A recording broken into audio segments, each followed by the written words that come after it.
I introduce the module Lifecycle Investing in DC Management, joint cooperation of the TS Business School, part of the Tilburg University, and the CVA Society VWA Netherlands. My name is Alfred Slager. I'm a professor at the TS Business School. We'll be coordinating and organizing this module together with Annemarie Munnik. She's Executive Director of the CVA Society VWA Netherlands. And we've had a small presentation, basically to give you a feel on how the module is set up, for which topics we would like to discuss. That will be the first part of the presentation. Feel free to ask any questions, break in. And the second part of the presentation will be done by Annemarie, who will tell us a bit more on how the module fits within, I think, the overall continuous education offering of the CVA Society. Annemarie, does that, I think I'm positioning it right? In the right way? Okay, that's good, good. Great. And also joining this meeting is Marlies Bauer-Kramer. Very important from the TS side of school. She's the program manager and will help us with organizing this program successfully. So, lifecycle investing in DC management. The interesting thing is I Googled the words beforehand. I did have an inkling on what it actually means, but just in the Dutch context, there's really a lot of information. If you look at it from an international perspective, from the Dutch perspective, we're just starting up, if you will, and I think it's a very relevant module which will be starting. For one, if we look at the innovations these days, especially in the whole defined contribution theory, especially since 2016, when we had, I think, for the Dutch speaking, the wetverbeterde premieregeling, all kinds of new innovations have been started and working through the whole investment sector on how to implement DC investing. And especially in the last 2-3 years, when the pension reforms in the Netherlands came about, you can see a very clear trend towards incorporating all kinds of insights, important insights of the defined contribution of lifecycle investments within the whole second pillar. And that's, I think, a very exciting innovation. We learn a lot from international DC and lifecycle experience, but also the whole Dutch pension forum creates new kinds of insights on how to further develop DC outside of the Netherlands. As one article in the IP have recently indicated. And when you look at these topics, the DC and lifecycle investment, it's really a new way of organizing the whole investment process, investment policy. Goals which were originally more or less return-based, where risk was a restriction. We now have to change this the other way around. We have to look at the preferences, shape the risk tolerances, capacity, and from there on work towards what the goals are and the investment policy. Also, the implementation is a different one, given the fact that, for example, we have individual record keeping, but the collective risks are shared in a different way. So when I say changes, those changes are challenging on one hand, because it's, well, to a large degree, there's new for some of us working at institutional investments, but there are also innovations which we're currently working on. As I mentioned, for example, the preferences. For example, if you look at the Dutch Research Institute and NETSPAR, a lot of work is currently being done on how to measure preferences, taking account of all kinds of behavioral biases and framing. From there on, moving towards designing and adapting those life cycles based on those preferences and goals. How to incorporate illiquid assets, also a very important topic when we're looking at. When we talk about life cycle, and very not well researched question is how to shape the de-risking. And of course, that's a very current question, especially since the beginning of the year, is to how incorporate inflation. In other words, when we design life cycles, to what degree are they nominal in terms of goals, or should they be real in terms of goals? So I think that those were very exciting discussions. And on top of that, there's also a debate going on that if we shift towards DC, a shift towards collective forms of collective DC, it will probably, those dynamics will also change the investment industry as a whole, especially in the Netherlands. And questions are, for example, these are questions, these are debates. To what degree the transparency which DC introduces, introduces comparability, new competition. Does it create a new kind of war of talent? Does it also lead to basically returning back to old-fashioned investment ideas? In other words, trying to be the better investor instead of just designing the investment strategy. So I hope these arguments might compel you to think about that this module is relevant to follow. But perhaps on the next sheet, what sort of tangible benefits are we aiming at? First of all, at the end of the course, you will be able to design and apply those defined contribution and lifecycle insights into your own investment organization. So how the white sheet of paper approach, what does an optimal DC the design look like? And how can you organize it? What sort of process steps? What does it mean in terms of governance, in terms of investment mix? The second benefit, given the first benefit, a lot of attention will also be spent on what sort of tools, skills are needed to play your role effectively as an advisor and decision maker when shifting or moving towards a form of DC. Third benefit, when we talk about the DDC, it's also very important to focus as much on the implementation and execution side. So when we talk about the DDC pension plan, collective the DDC pension plan, what sort of implementation choices are behind this? We look at the fund administration, the accounting, the pooling. How do we set up the whole pools in terms of for NAVs, etc., etc., etc. So the whole implementation side also warrants, I think, a very big part of the discussion, and getting a feel on what's behind this will also help you to be a more effective advisor and decision maker. So I think 3 tangible benefits, and of course we discussed it with the lecturers, and we came up with a couple of learning goals. I'm just showing them to you and hoping that there are a number of goals which might appeal to you, or one or more goals which might appeal to you during the course. Of course, and an important part would be getting an overview of the current theories of DC investing, especially from the life cycle perspective, the human capital, and all of the knowledge we've acquired about this topic are still working on. So there's several research projects currently in the making, and the lecturer is also quite involved in that research part.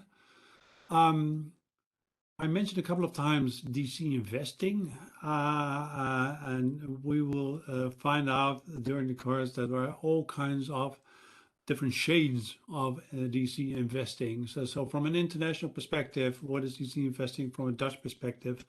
But also what is DC investing within under the umbrella of the Dutch pension reforms? Because that's a new, kind of hybrid form.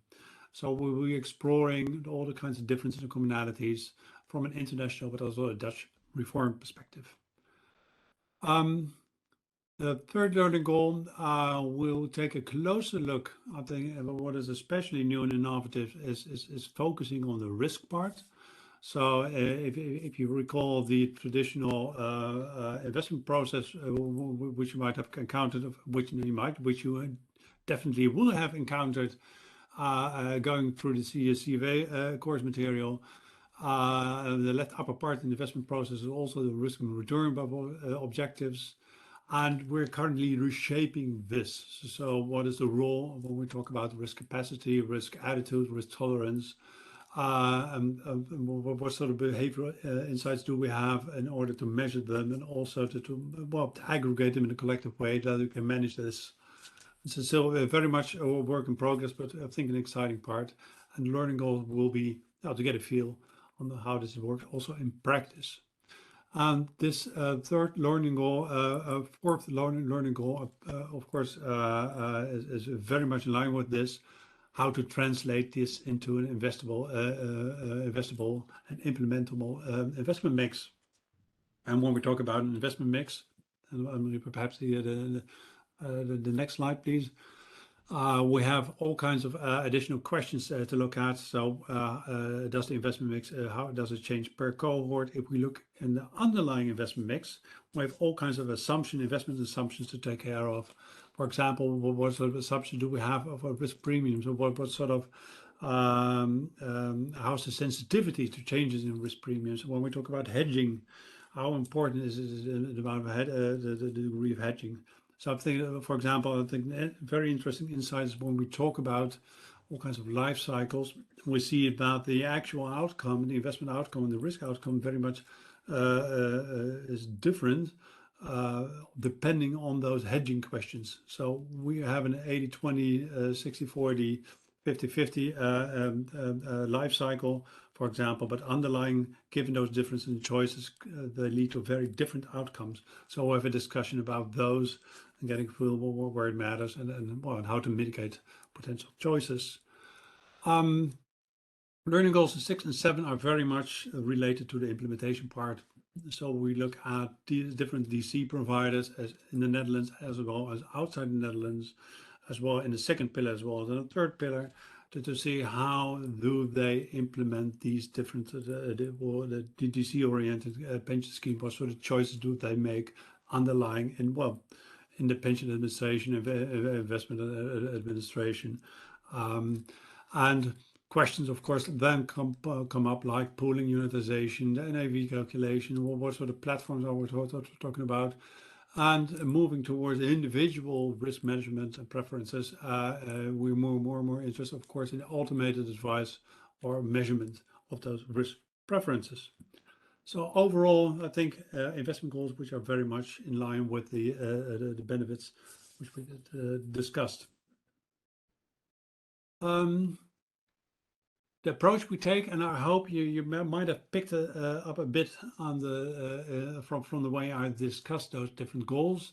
We work a lot with experienced lecturers, and which are to some degree also investors in practice. So it is a changing. It is I think a topic very much in development. So we look at see what the latest research is, but we also see what we know from implementation, how this research translates towards new insights. But we also look at from the other way around, what sort of new implementation issues and strategies do we see, and how much research can we find in order to support this. And we do this on different levels. So we have a lot of case studies, examples, throughout the different lectures where we focus on both the industry, but also the investment organization as such, but also the decision making within the organization. So different layers to get a full picture, helping you in your role as well, shaping, designing, or advising on the whole DC product. And talking with the lecturers of the things, it's as I mentioned before, given the fact that this whole subject is changing and developing so much, I think that it's a very fruitful approach to take. So we're trying to connect as much literature, research policy with day-to-day dilemmas within this topic. Perhaps this will be a very good time to introduce, I think, the lecturers. And the lecturers which we've I think very glad to say have been able to attract are both very much grounded in practice as well as in research. They also they teach different other courses within Tilburg University or NetSpar. I've had the pleasure of working with them, and on this course, I'm very excited to do this with them again. So, Roel Milko, for example, as the first lecturer, very much focus on the whole design, the pension scheme, about how do we set this up. He has done a lot of work at the Tilburg University, but also on the policy making part and the administration, so very much involved within the whole well, the pension reform, the discussion. But once again, he also works at Cardano, so has a very practical view on how to implement this. So best of both worlds, which also applies, by the way, to the other lecturers. Olaf Salomons is professor of finance at the University of Groningen, and he's very much interested in, I would say, the evidence-based part of investing. So what do we know about the risk premiums?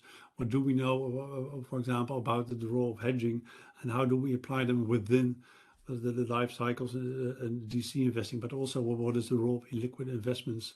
So very much shaping within the whole design, which Roel Milkop will be lecturing.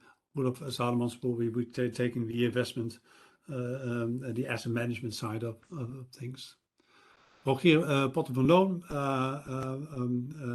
and next to Roelof and Roel, will be very much involved within the whole risk management, risk, the preferences, and how to translate those to investment mixes and what the challenges and the dilemmas are there. And provide us and feed us with the most recent behavioral economics discussions.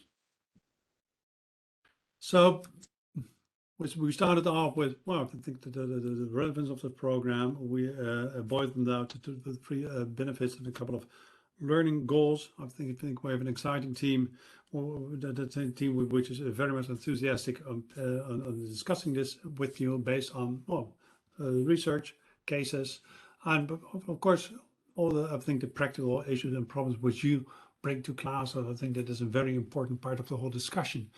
And the way we try to organize this is in a very interactive, active way. So somewhere next week, I think, we'll start first of all with a kickoff that gives you a bit more feel on the program, a bit more in detail. So we'll be looking at the source of research, what you'll be studying, but also the case study, for the whole program. So basically managing expectations and getting started. And what we then have is a series of 4 in-class sessions before each class. Each class starts at 3 o'clock and ends at 9 o'clock, 6 hours, with a great buffet somewhere in between.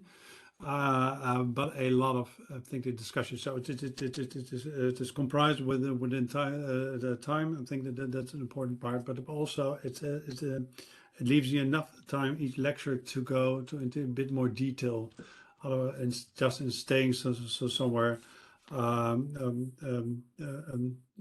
from superficial to a bit more in-depth discussion would really help further your thinking. So 4 lectures.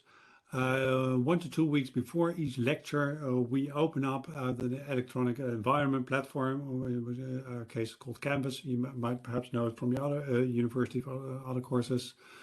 And then we provide you with the research, but also the material which you have to prepare. We typically ask you to hand in a couple of preparatory questions and activities. Why? This is important on the one hand, for you to absorb the material, to work with the material, to think through what sort of issues of discussion would I like to propose within the class. But the feedback also helps the lecturer a lot to accentuate our specific issues, focus on those themes which you have highlighted in your preparatory work. So it's very important, very much so for the interaction, but also for I would say the effectiveness and efficiency for your own for the own course as a whole,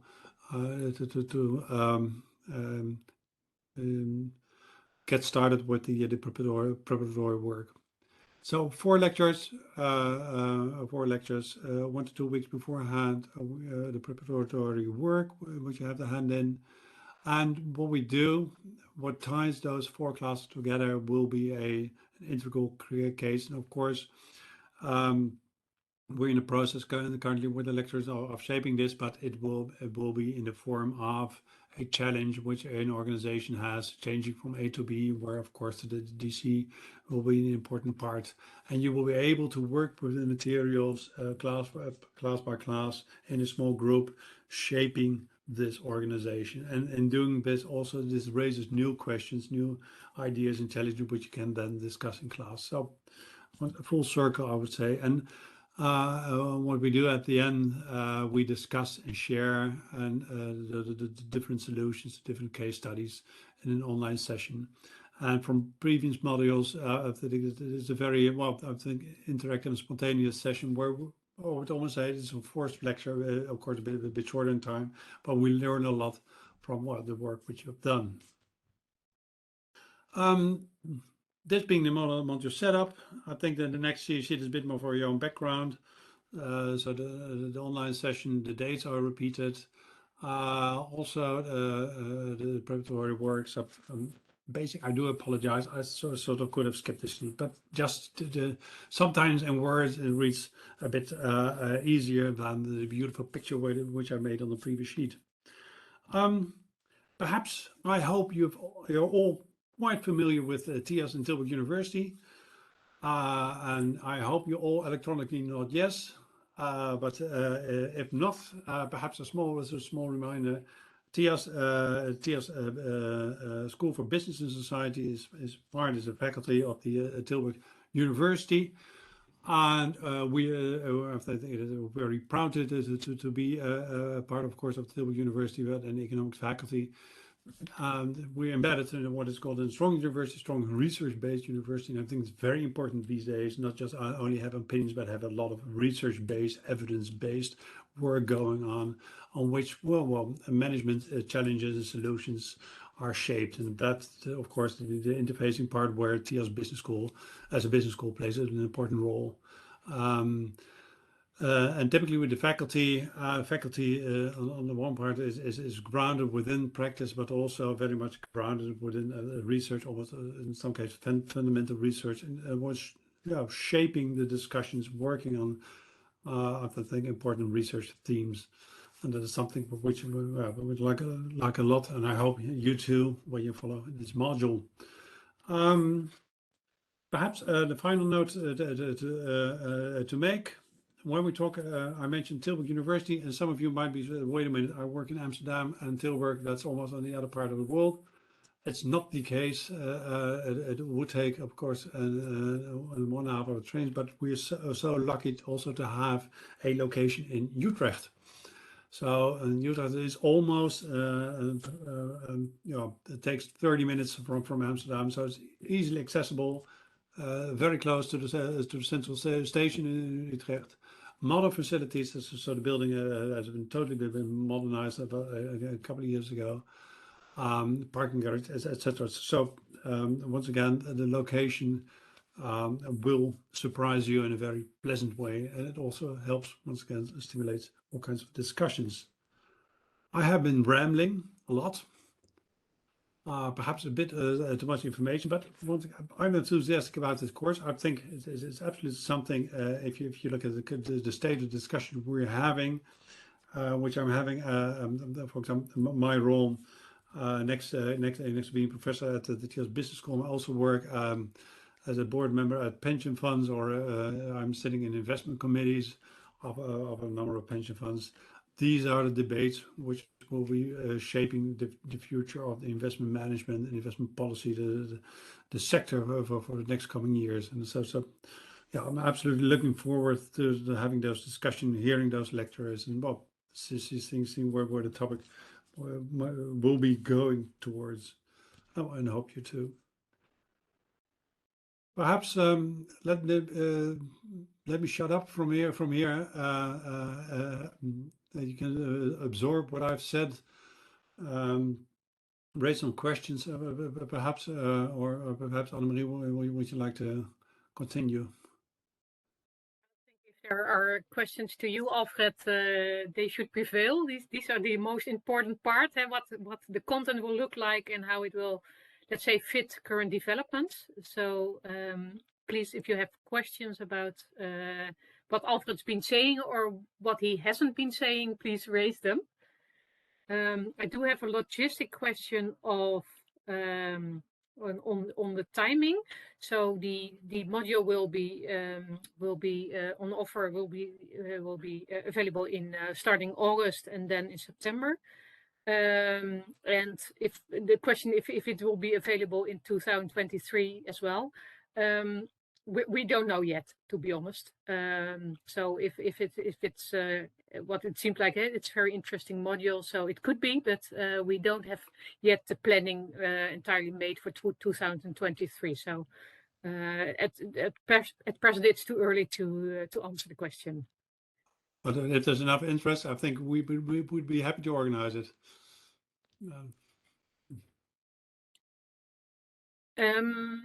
Maybe if you're thinking on the same time as thinking on questions, I could raise a couple of logistics. So I have a sheet on price of the module. So it is relevant, of course, what the price is, and how to apply. We already got several applications for this module, so I would like to ask you to apply on the short term, as already the kickoff is next Tuesday, so that we can all start in time and that you can get the, let's say, the online learning online learning environment also on the short term, and so you can start reading everything. So we will send around the presentation also tomorrow, so you can read everything and also how to apply and what will be necessary. And I just have a couple of slides to add where it fits in the total RBA program. So this module is a module on zich, op zichzelf. So a standalone module, really focused on the topics Alfred just raised, but it's also an integral part of the RBA program. And if you do all 12 modules, you'll be able to graduate as an RBA charter holder. So I have a couple of slides on how this fits in the whole program. So the whole program is of 12 modules. An interactive track. You can start with each module that you like. It will be 2.5 years time if you do all the modules. And the module of the RBA program is built around 3 pillars: lead, learn, and change, of learn, change, and lead. And learn is really at, let's say, at the all the different parts of the investment process. The change is really about what the word says about the changes in investment profession. So DC is a very important one of them. ESG, of course, and innovation, themes like that. And lead is also about how to lead and change, how to change the investment profession from a leadership stand of view. So these are just a couple of background slides. Learn modules are offered in collaboration with VU Amsterdam. Change models are offered in collaboration with TIAS. And lead modules, so these are on the soft skills and leadership, is in collaboration with Nyenrode Business University. And there's also, if you're interested or have questions on the program, please let me know. I think that was the slides that that Alfred and myself prepared for today. Are there any other questions?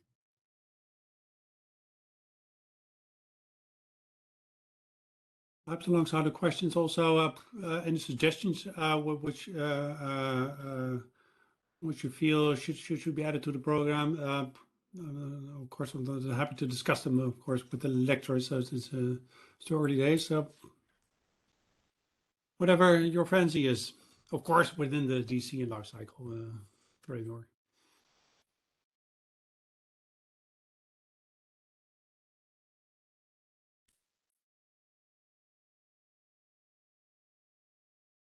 Annemarie, I feel we have bedazzled them. Yeah. I do apologize. Yeah. At the end of the day, bit hot, bit warm, exciting topic, bit too much. Yeah, yeah, please let us know if you have questions after this session, and we'll send around the slides tomorrow. And Alfred and myself, of course, will be available for questions, or yeah, if you have any thoughts about this or want to discuss how it fits in your education needs.